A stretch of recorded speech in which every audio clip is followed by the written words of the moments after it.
যিবিলাক আছে তাৰ উপৰিও আপুনি মেডিচিন ব্যৱহাৰ কৰিবই লাগিব। তো মেডিচিন ব্যৱহাৰ উন্নত পদ্ধতি অৱলম্বন কৰিলেহে মাছৰ উৎপাদন বৃদ্ধি হ'ব। এইটো আজিকালি চবেই অলপ চলপ জনা হৈছে। এই মেডিচিনটো দি আছোঁ, এইটো হৈ গ'ল জিঅ'মেক্স। বন্ধুসকল, দানা আৰু মেডিচিন এইবোৰ দিয়াৰ কাৰণে এমনিয়া গেছ অভাৰ হৈ যায়, ফলত মাছৰ মৰ্টালিটি। নমস্কাৰ, আজি এটা গুৰুত্বপূৰ্ণ ভিডিঅ' লৈ আহিছোঁ। বন্ধুসকল, আপোনালোকে জানে আজিকালি চবেই মাছৰ ওপৰত এটা ধ্যান ৰাখিছে। মাছ চবেই আজিকালি কমাৰ্চিয়েলভাৱে পুহিবলৈ আৰম্ভ কৰিছে।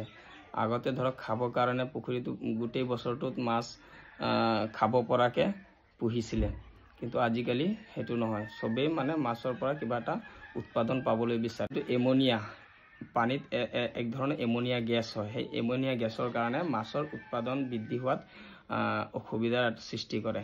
সেইকাৰণে বন্ধুসকল, এই মেডিচিনটো আপোনালোকে ঘৰত ৰাখিব পাৰে ফাৰ্মত ব্যৱহাৰ কৰাৰ বাবে। যেতিয়া ধৰক আপোনাৰ ফাৰ্মত আপোনাৰ পুখুৰীত গেছ হৈছে, এমনিয়া গেছ বেছি হৈছে, গম পাই আছে মাছবোৰ উপঙি আছে পানীৰ ওপৰত, তেতিয়া আপোনালোকে এই মেডিচিনটো ব্যৱহাৰ কৰিব পাৰে। আৰু এইটো ব্যৱহাৰ কৰাৰ নিয়মবোৰ ইয়াত লিখাই আছে। কিমান পানীত বা কিমান কটা মাটিত কিমান দিব লাগে, সেইমতে ডক্টৰৰ লগত জানি শুনি ব্যৱহাৰ কৰিব। মোৰ ভিডিঅ'টো বনোৱাৰ উদ্দেশ্যটো হ'ল, আমি কিন্তু এমনিয়া গেছ যোনটো পানীত হয় তাৰ বিষয়ে আমাৰ যিবিলাক আমি নতুন মানে মাছৰ ফাৰ্মিং ষ্টাৰ্ট কৰিছোঁ, আমি কিন্তু সেই বস্তুটো আইডিয়া কৰিব পৰা নাই, কাৰণে আমাৰ মাছৰ উৎপাদনটো কম হৈ আছে। তো বন্ধুসকল, ভিটামিন, লিভাৰ,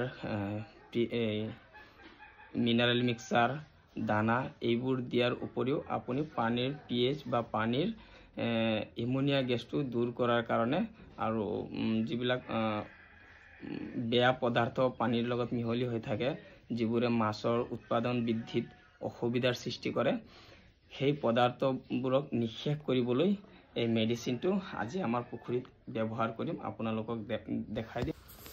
ভিডিঅ'টো সম্পূৰ্ণ চোৱাৰ বাবে ধন্যবাদ। ভালে থাকিব, সুস্থ থাকিব, তাৰে কামনা কৰি আজিৰ ভিডিঅ'টো